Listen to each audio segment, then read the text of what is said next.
student, once again welcome back to my YouTube channel Account Hub. I am Alok Kumar Gautam. Today money related topic के बारे में हम लोग discuss करेंगे, जिसमें आप लोगों ने मैंने लास्ट क्लास में देखा था व्हाट इज मनी. मनी जो हुआ था generally acceptable by all peoples के द्वारा जो एक्सेप्ट किया जाता था, उसी को हम लोग किसके नाम जानते हैं, उसको मनी के टर्म्स के लिए हम लोग यूज कर सकते थे. मनी का मतलब होता है मनी व्हाट डज मनी, जो मनी है मनी का कार्य करे, उसी को हम लोग बात कि मनी के फंक्शन क्या क्या होते थे. मनी के फंक्शन मैंने 3 पार्ट में डिवाइड किया था, प्राइमरी फंक्शन, सेकेंडरी फंक्शन और हमारा टर्सरी फंक्शन होता है. 3 फंक्शन में हम लोग उसको डिवाइड किए थे. पहला हमारा प्राइमरी फंक्शन क्या होता है, मीडियम ऑफ एक्सचेंज.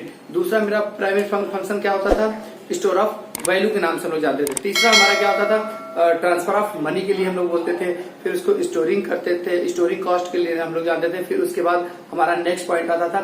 ऐसे करके हम लोगों ने पूरा फीचर्स पढ़ा. और मनी हमारा इवेल्युएटेड कैसे हुआ, क्योंकि जो इसके ड्रॉबैक थे. ड्रॉबैक का मतलब क्या होता है, आप लोग जानते थे कि लैक ऑफ डबल कोइंसिडेंस होता था, डिजिबिलिटी होती थी, transfer of money transfer of value होता था. ये सब हमारे क्या थे बेटा, ड्रॉबैक थे. स्टोरिंग हम लोग भी lack of the storing of value भी हम लोग नहीं कर सकते थे. ये सारे हमारे चारों ड्रॉबैक थे. इसी से हमारा क्या आया, मनी आया. ये सारी चीजें आप लोगों ने लास्ट वीडियो में देखा. और आज हम लोग जो बात करेंगे वो हम लोग बात करते हैं कि मनी का मतलब क्या होता है, सप्लाई ऑफ मनी. मनी की सप्लाई कौन करता है, एक तरीके से कहा जाए who is the money supply. तो मनी को सप्लाई कौन करता है, तो मनी की सप्लाई जो करते हैं वो हमारे यहाँ पे कौन करता है, पहला सेंट्रल बैंक करती है. सेंट्रल बैंक मीन्स आरबीआई के द्वारा मनी क्या किया जाता है, सप्लाई किया जाता है. दूसरा पॉइंट हमारा कौन आता है कि गवर्नमेंट ऑफ इंडिया भी करते हैं. क्यों, क्योंकि सेंट्रल बैंक ऑफ इंडिया जो हमारे यहाँ पे जो सेंट्रल बैंक है वो आरबीआई, उसके द्वारा कौन कौन से मनी किया जाता है, 2 रुपए से ऊपर के जितने भी करेंसी होते हैं सब करेंसी को उसके द्वारा क्या किया जाता है, इशू किया जाता है. बट हमारे यहाँ पे जो 1 रुपीज के नोट्स हैं और जितने लोअर करेंसियां हैं, सारी करेंसी को कौन इश्यू करता है, तो गवर्नमेंट ऑफ इंडिया इशू करती है. हाँ, साथ ही साथ एक और भी होता है बेटा कि कुछ बैंक्स होते हैं जो मनी को क्या करते हैं, क्रिएट करते हैं. इसको क्रेडिट मनी के नाम से हम लोग जानते हैं.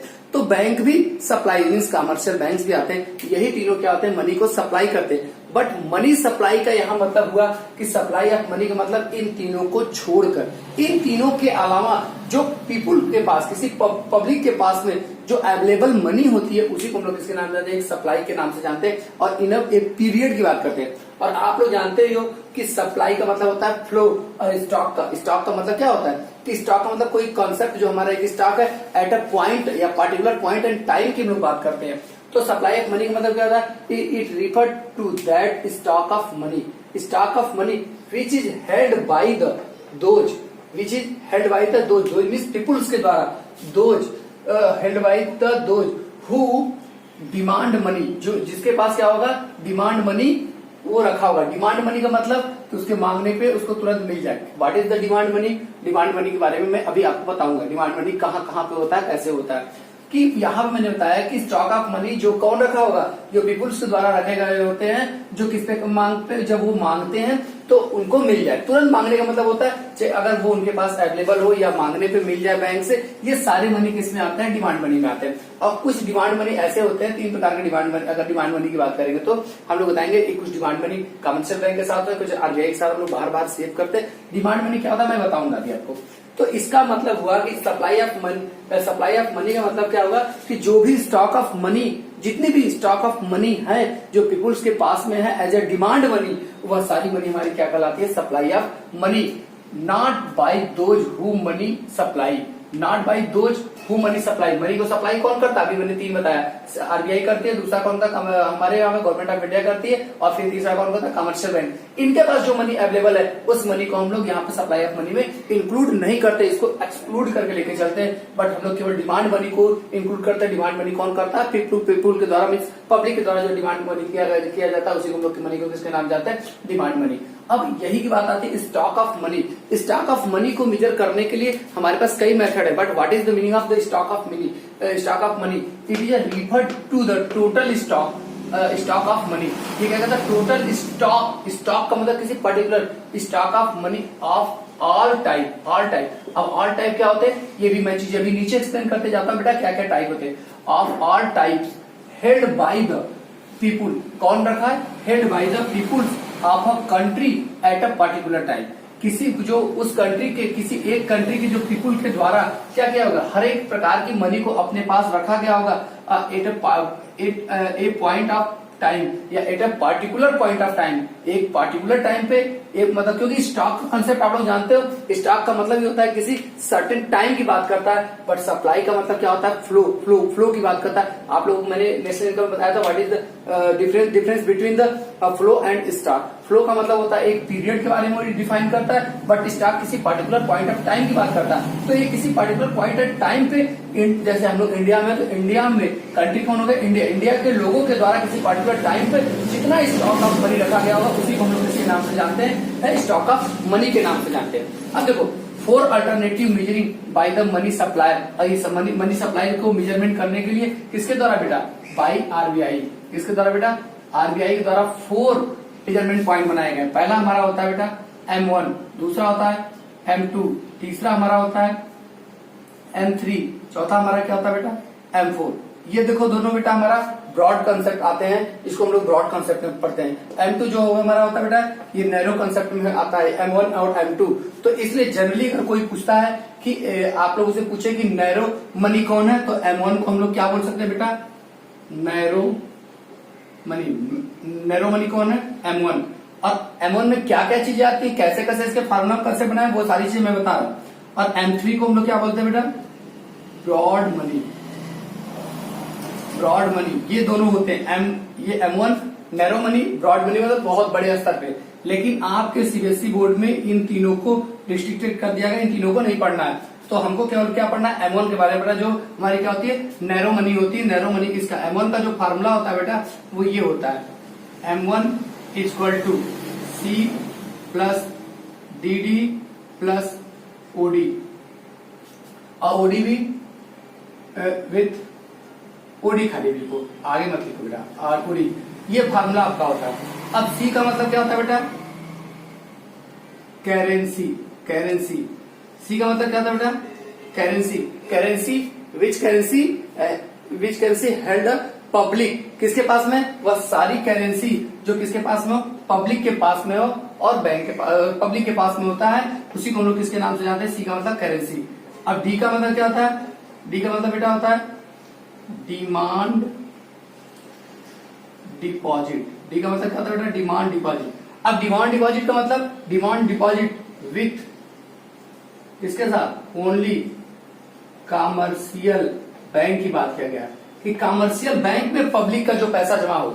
अब यहां पे करेंसी का मतलब क्या हो गया बेटा, all notes and coin, means बोल सकते हो coins as well as notes held by peoples, कि जितने भी पीपुल्स हमारे जेब में जो है पैसे, जितने भी पैसे हमारे जेब में हो करेंसी के रूप में या क्वाइंस के रूप में या हमारे यहाँ सेफ में, हम लोग जितना भी पैसा फिजिकली अपने पास में रखे रहते हैं, वह सारा पैसा किस में आता है, करेंसी में आता है, पीपुल के द्वारा जो पैसे रखे हुए। दूसरा पॉइंट होता है डिमांड डिपॉजिट। डिमांड डिपॉजिट का मतलब कि demand deposit with the commercial bank. Commercial bank का मतलब क्या होता है कि जितने भी कमर्शियल बैंक है उनमें अगर कोई भी पैसा अपने अकाउंट खोल के रखा है, और यहाँ पे डिमांड डिपॉजिट का मतलब होता है 2 प्रकार के अकाउंट को आप खोल के रखे रहते हो। एक बेटा होता है आपका सेविंग डिमांड अकाउंट, और दूसरा होता है करेंट डिमांड अकाउंट। अब देखो सेविंग डिमांड अकाउंट का मतलब हो गया कि जो आपके सेविंग अकाउंट होंगे जितने भी बैंक में खोले होंगे उसमें जितना भी पैसा जमा है वो सारा पैसा। अब करेंट डिमांड डिपॉजिट का मतलब कि जितना भी आपने करेंट अकाउंट खोला है उसका सारा पैसा। ये सारा पैसा को भी हम लोग जोड़ देते हैं तो हमारा क्या होता है, डिमांड डिपॉजिट। मीन्स यहाँ बोलते हैं saving demand and account plus current demand account. अब डिमांड का मतलब क्या होता है, जो चेकेबल डिपॉजिट हो। चेकेबल का मतलब कि आप चेक इशू करो और उसके बदले में पैसा मिल जाए, मीन्स तुरंत मांगने पे तत्काल जो पैसा मिल जाता है उसी को हम लोग किसके नाम जानते हैं, डिमांड डिपॉजिट। तो 2 प्रकार के अकाउंट होते हैं, एक सेविंग अकाउंट, एक करेंट अकाउंट, जहां पे आप लोग को तत्काल किसी पर्सन को मांगने पे पैसा मिल सकता है, वो सारे पैसा। मीन्स जो हमारे पास में नोट और करेंसी ग्रुप में है वो, और जो बैंक में हमारे मांगने पे तुरंत पैसा मिल सकता है, वह सारे डिपॉजिट हमारे किस में आते हैं, M1 में आते हैं। मीन्स हम लोग क्या बात करते हैं, इसको बोलते हैं मनी ऑफ स्टॉक। स्टॉक को मेजर करने किसी पर्टिकुलर टाइम पे मेजर करने का ये एक मेथड होता है। अब हमारा आया बेटा एक ओडी। ओडी की हम लोग बात करते हैं बेटा। ओडी में हमारा आता है जो हल्का सा पॉइंट पे लोग बात करते हैं, हल्का हल्का भी थोड़ा सा यहाँ से हम लोग देखते हैं, इसके बारे में अच्छे से डीप से आप लोग देख सकते हैं। अब ओडी का मतलब क्या होगा बेटा, ओडी थर्ड पॉइंट हमारा OD. OD means other deposit, other deposit किसके साथ, other deposit with RBI, RBI के साथ में कोई भी पैसा आप क्या करो, डिपॉजिट करो। कहां डिपॉजिट करो, इंडिया के किसी भी किसमें साथ, इन फाइनेंशियल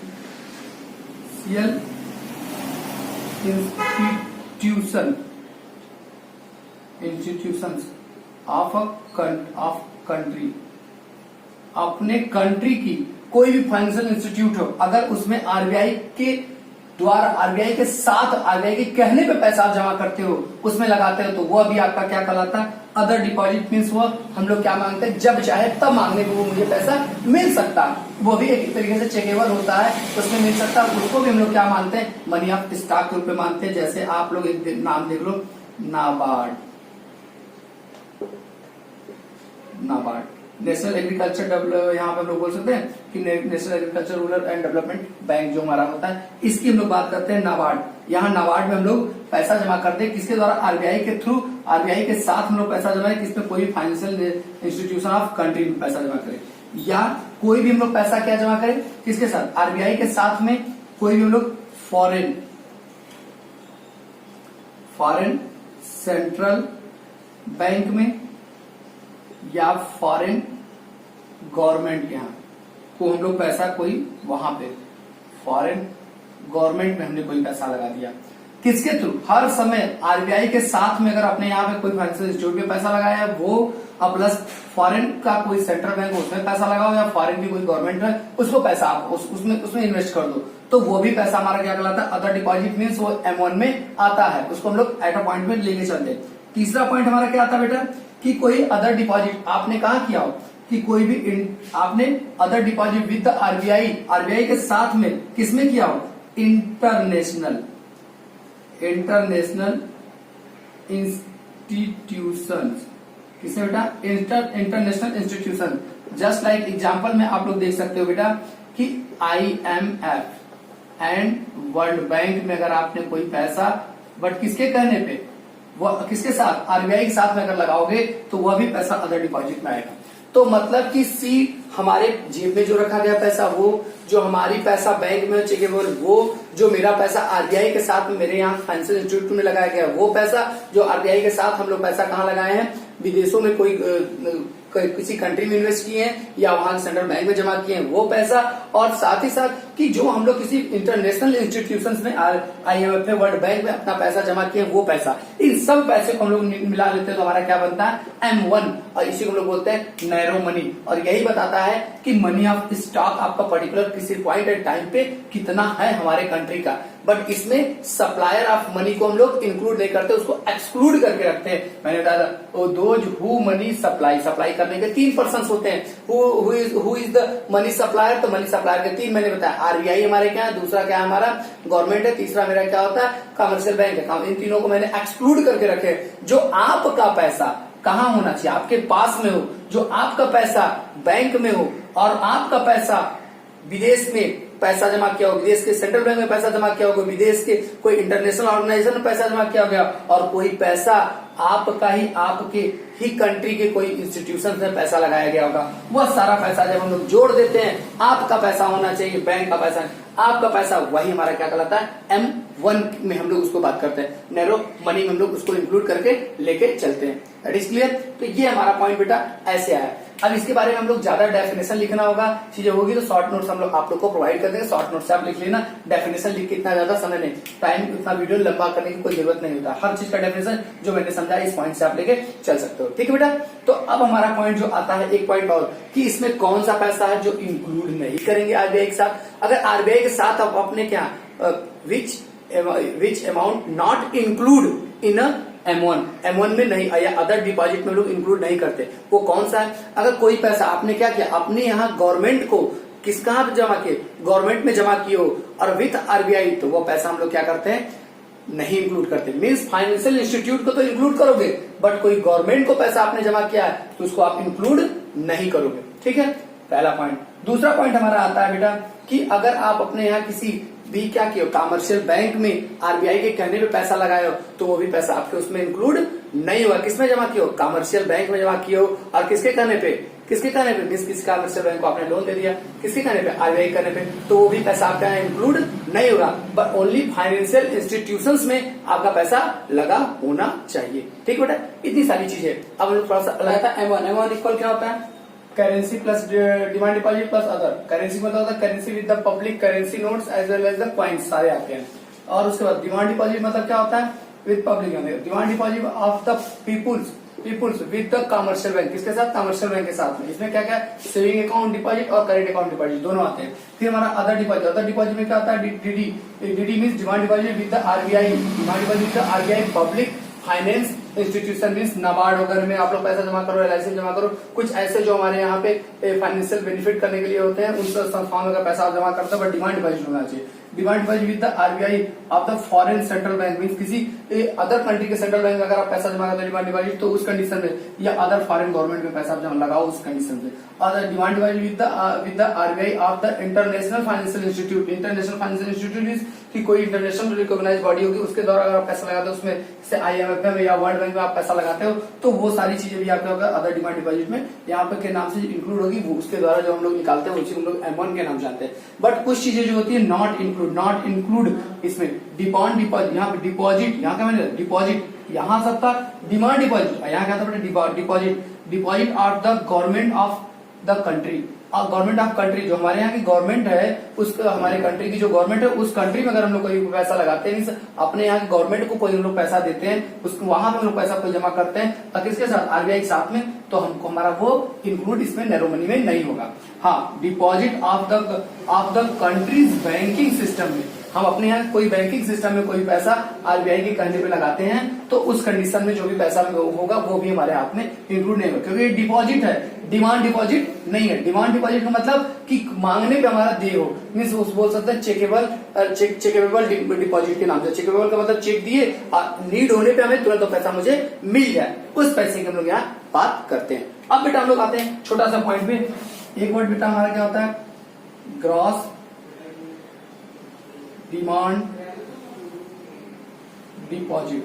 एक हमारा होता है नेट डिमांड डिपॉजिट।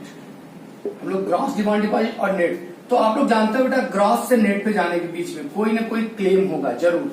आप लोग, क्योंकि आप लोग डेप्रिसिएशन पढ़े थे, नेशनल इनकम पढ़े, वहां पे क्लेम की बात को हम लोग लेकर चलते हैं, क्लेम को हम लोग इंक्लूड करके लेकर चलते हैं, इनको लेकर चलते हैं। क्लेम का मतलब ही क्या होता है कि जैसे आप ग्रॉस डिमांड डिपॉजिट का मतलब क्या होता है कि इसमें सारी डिमांड डिपॉजिट तो शामिल है, बट ग्रॉस से नेट का मतलब क्या हो गया कि इसमें कुछ इंटर बैंकिंग क्लेम, अगर हम लोग ग्रॉस डिमांड डिपॉजिट में से इंटर बैंकिंग क्लेम को माइनस करते तो हमारा नेट डिमांड डिपॉजिट पे हम लोग पहुंच जाते हैं। सपोज करो इस बार हम लोग क्या करते हैं, अब ये इंटर बैंकिंग क्लेम क्या होता है कि अक्सर क्या करती है, एक बैंक ने और दूसरे बैंक के बीच में जो ट्रांजेक्शन होते हैं, इसके बीच में जो कुछ पैसा यहाँ फंसा रह जाता है, पैसा जब फंड आप क्या करते हो, ट्रांसफर करते हो। फंड ट्रांसफर का मतलब आप आरटीजीएस NEFT करते हो। जब भी आप फंड ट्रांसफर करते हो तो उसमें क्या होता है, कुछ तो कुछ टाइम लगता है। आरटीजीएस में मान लो रियल टाइम होता है, NEFT में कुछ समय लगता है। तो एक बैंक से जब दूसरे बैंक में चीजें ट्रांसफर होती है, उसमें टाइम में जो ट्रांसफर में हमें टाइम लगता है, क्योंकि वो पैसा मुझे तुरंत मिल जाएगा, बट इसी के बीच में हमें क्या होता है, क्लेम करता है। एक बैंक दूसरे बैंक के ऊपर जो क्लेम करता है, उसके वजह जितना भी फंड ट्रांसफर हुआ होगा एक बैंक के द्वारा दूसरे बैंक में, वो कुछ वेरिफिकेशन के लिए रुक जाता है। एक टाइम के बाउंडेशन होता है, तो उसका एक टाइम बाउंडेशन होता है। तो उसके बीच के आइटम को, उसके बीच के मनी को हम लोग चेकेबल डिमांड ड्राफ्ट नहीं कर सकते, चेक दीजिए तुरंत मिल जाए, नहीं। वो आरटीजीएस हुआ है या NEFT हुआ, फंड ट्रांसफर हुआ, तो फंड ट्रांसफर वाले जितने भी पैसे होते हैं मैं उसको एक्सक्लूड कर देता हूं, और ग्रॉस से कहां पहुंचने के लिए, नेट पे। और आप एक चीज बात ध्यान देना कि स्टॉक ऑफ मनी जो हम लोग यहाँ पे सप्लाई ऑफ, जो हम लोग बात करते थे मनी ऑफ स्टॉक या सप्लाई ऑफ मनी, उसमें हर समय हम लोग किस टर्म को इंक्लूड करते हैं, नेट डिमांड डिपॉजिट को इंक्लूड करते हैं, जो रियल में हमारे एक तरीके से कहा जाए हाथ पे हो, और हम मांग के उसको अपनी नीड होने पे मैं उसको क्या कर सकता हूँ, एक्सपेंस कर सकता हूँ। वही सारी चीजें मीन्स इंटर बैंकिंग क्लेम को इसमें इंक्लूड नहीं किया जाता। किसमें, नेट डिमांड डिपॉजिट में, inter banking claim not included in the net bank, यहाँ net demand deposit but the inter banking claim is also included in the gross demand deposit. इसी बीच का जो डिफरेंस होता है वो इंटर बैंकिंग, और इंटर बैंकिंग में मैंने आपको बताया इंटर बैंकिंग क्लेम का मतलब क्या होता है, आरटीजीएस से जब फंड ट्रांसफर करते हो और एनईएफटी के थ्रू फंड ट्रांसफर करते हो, मीन्स एक बैंक से किसी दूसरे बैंक में जब भी आप पैसा ट्रांसफर करते हो उसके बीच में जो टाइम गैप होता है, उसी टाइम गैप के बीच में वो सारे क्लेम्स को हटा देते हैं। हर समय कोई न कोई पूरे इंडिया में किसी न किसी पॉइंट ऑफ टाइम पे किसी न किसी का कुछ न कुछ क्लेम पैसा फंसा हुआ होता है। उस पैसे को हम लोग बात करते हैं, जब आप लोग बैंक से फंड ट्रांसफर करते हैं बैंक से दूसरे बैंक के बीच में, तो कुछ न कुछ मनी फंड में अभी वो क्लियर नहीं हुआ होता है, बट उनके यहाँ से डिडक्ट हो गया, बट उनके खाते में भी जाने में एक क्लियर होने में टाइम लगता है। तो इसके बीच का जितना भी टाइम लगा उस समय तक उसी को हम लोग क्या कहेंगे, inter banking claim. Inter banking का मतलब एक बैंकिंग से मनी को ट्रांसफर करके अदर बैंकिंग में ले जाने के प्रोसेस को बीच में जितना टाइम वेस्टेज और टाइम लगा वह सारा मनी हमारा क्या कहलाता है, इंटर बैंकिंग क्लेम के अमाउंट में आता है। उसी को लोग यहाँ पे वो सारा अमाउंट माइनस करते हैं नेट बैंकिंग डिपॉजिट, यहाँ पे नेट डिमांड डिपॉजिट के नाम से हम लोग जानते हैं, वही मेरा यहाँ पे आएगा। अब बेटा एक टर्म्स आता है हमारा, हम लोग बात करते हैं बेटा कब से कर रहा हूँ, टर्म डिपॉजिट की हम लोग बात करते हैं। किसकी बात करते हैं हम लोग, टर्म डिपॉजिट, और हमारा क्या होता है डिमांड डिपॉजिट। दोनों में क्या डिफरेंस है, टर्म डिपॉजिट और डिमांड डिपॉजिट, दोनों में बेटा हमारा क्या डिफरेंस आता है। अभी तक हम लोग बार बार यही बात कर रहे हैं, टर्म डिपॉजिट, डिमांड डिपॉजिट। इसमें पहला पॉइंट हमारा आता है बेटा टाइम। टाइम का मतलब क्या होता है, ये जो होता है बेटा टर्म डिपॉजिट, इसी को हम लोग दूसरे नाम से फिक्स डिपॉजिट के भी नाम से जानते हैं। इसका अनदर नेम क्या है, फिक्स डिपॉजिट। ये एक स्पेसिफिक, इसको हम लोग क्या बोलते हैं, स्पेसिफिक पॉइंट टाइम पर ही हम लोग इसको क्या कर सकते हैं, विथड्रॉ कर सकते हैं। कोई इसका एक स्पेसिफिक पॉइंट ऑफ टाइम होता है, बट इसका not specific point of time नहीं होता। डिमांड डिपॉजिट का कोई स्पेसिफिक पॉइंट ऑफ टाइम नहीं होता। बट दूसरा पॉइंट आता है कि विथड्रॉ, हम लोग क्या बोल सकते हैं कि विथड्रॉ हम लोग कब करते हैं डिपॉजिट को, अगर हमें कोई नीड हो गई तो हम लोग इसको विथड्रॉ नहीं कर सकते, टर्म डिपॉजिट को नॉट विथड्रॉ, हम लोग इसको नहीं विथड्रॉ कर सकते।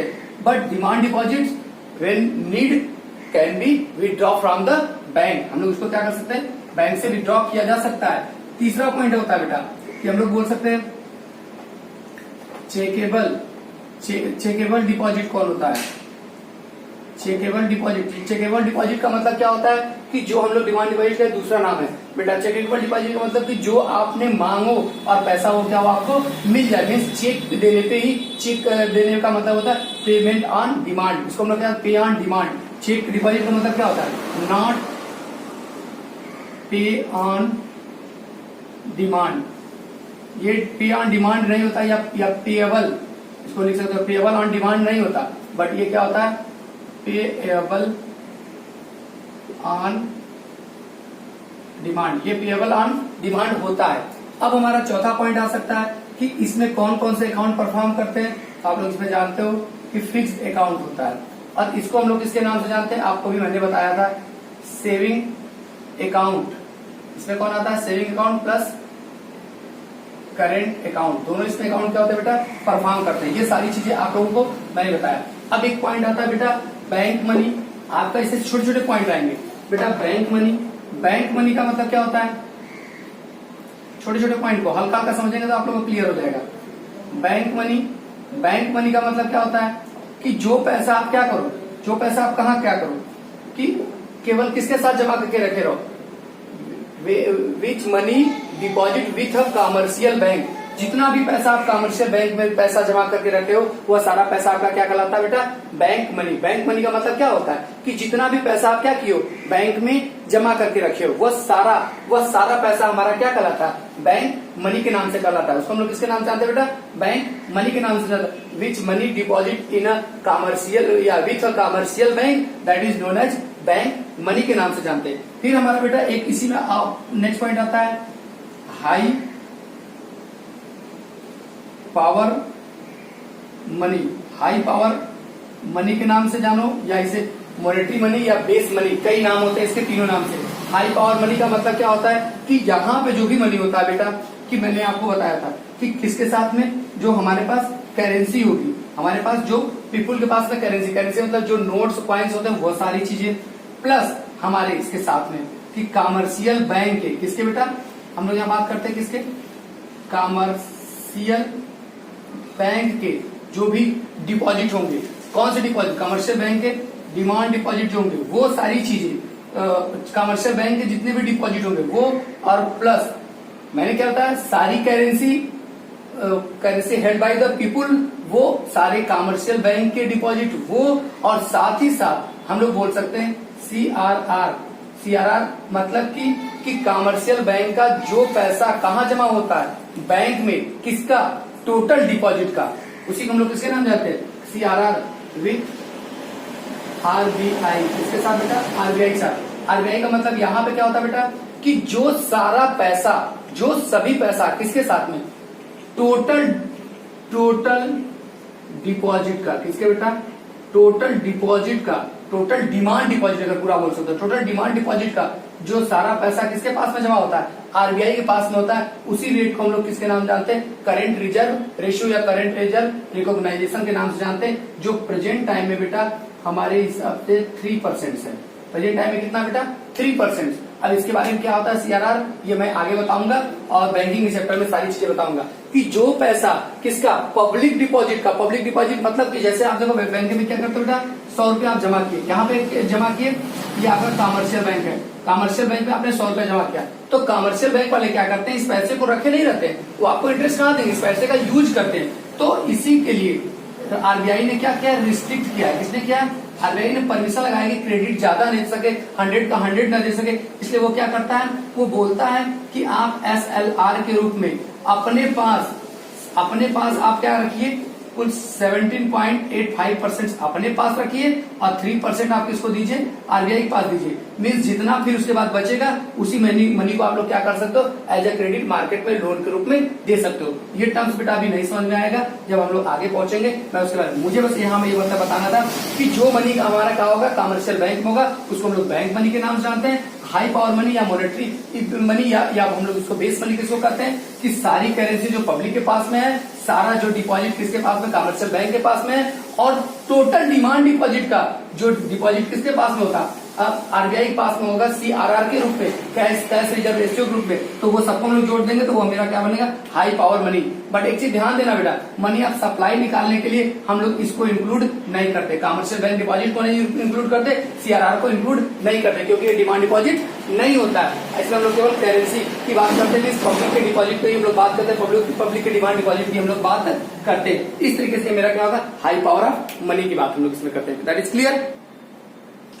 देखो बेटा, अब नेक्स्ट पॉइंट आता है form of money. Form of money का मतलब मनी के टाइप, हम लोग मनी यूज करते हैं उस मनी के कितने टाइप होते हैं, कैसे हम लोग उसको उसके बारे में समझते हैं। पहला हमारा आता है बेटा फिएट मनी। फिएट मनी का मतलब होता है money which issued by the order and authority of the government. कोई भी गवर्नमेंट, कोई भी अथॉरिटी होगा, उसके द्वारा अगर मनी को इशू किया जाएगा, उस मनी को हम लोग किसके नाम जानते हैं, फिएट मनी के नाम से जानते हैं। तो मीन्स हमारे इंडिया की जितनी भी करेंसी है, जितने भी हमारे यहाँ पे पेपर नोट्स है, वो सब किसके द्वारा इशू किया जाता है, गवर्नमेंट ऑफ इंडिया के द्वारा इशू किया जाता है, और सेंट्रल गवर्नमेंट के द्वारा इशू किया जाता है, दोनों के द्वारा मिलकर इशू किया जाता है। तो उस सारे मनी को हम लोग किसके नाम से जानेंगे, फिएट मनी है। ऑल यहाँ एग्जाम्पल है, all notes and coins is known as fiat money के नाम से आएंगे। नेक्स्ट पॉइंट हमारा आता है बेटा फिड्यूशियरी मनी। हम लोग फिड्यूशियरी मनी का मतलब कहता है which is accepted as a medium of exchange. हम लोग क्या कर सकते हैं, एक्सेप्ट किया जाए मीडियम ऑफ एक्सचेंज। जो इसमें फिड्यूशियरी मनी का मतलब वही होता है which money is accepted as a medium of exchange. Medium of exchange कोई चीज खरीदने बेचने के बदले में हम लोग लेते हैं किसके, of the trust. Trust means विश्वास करके, किसके बीच में, पेयर एंड पेई। पेयर और पेई जस्ट लाइक चेक। हम लोग क्या करते हैं, चेक ले लेते हैं, कागज का पेपर होता है जिसपे क्या होता है, केवल उस पे क्या होता है, प्रॉमिस किया गया होता है, उसको हम लोग क्या करते हैं, आपस में एक्सचेंज करते हैं। किस पर्पज के लिए, बैंक बोलता है ना, बैंक उसमें क्या होता है, पेयर एंड पेई। अब पेई इसमें कौन होता है, बैंक, और पेयर कौन होता है, बैंक, और पेई कौन होता है, जो पाने वाला होता है, जो पैसा पाने वाला होता है, जिसके जिसने एक्सचेंज किया था। तो इस दोनों के बिलीव पे वो क्या करता है, इसको एक्सेप्ट करता है। जैसे चेक हमारा क्या होता है, फिड्यूशियरी मनी होता है। फिड्यूशियरी मनी हमारा क्या कहलाता है, चेक। और नेक्स्ट हमारा क्या होता है, full bodies money. Full bodies money का मतलब क्या होता है कि जो मनी की वैल्यू है वो कमोडिटी की वैल्यू के इक्वल हो जाए। कमोडिटी इन द सेंस आप कहेंगे, अगर जो हमारे पास क्या होता है, क्वाइन होता है, जैसे समझ लो हमारे पास 10 का क्वाइन है, 10 की कॉइन की वैल्यू जो उस पर 10 लिखा हुआ उसकी वैल्यू और उसको अगर पूरा मेटल को बेच दे, ये दोनों पॉइंट बेटा किससे आते हैं? मेटल से रिलेटेड आते हैं। मीन्स की जो मेटल की बात करते हैं मेटल में ये अप्लीकेबल होता है। मेटल का इन द सेंस करने का मतलब कि हमारे जो मनी वैल्यू का मतलब जैसे उस पर लिखा हुआ 10, कितना लिखा बेटा? 10, और उसको हम लोग क्या करें? मार्केट में अगर क्या करें उसको, उससे हम लोग सामान खरीदते हैं और वो भी हमारा क्या उसका जो मेटल बेचे उससे भी हमको क्या मिले?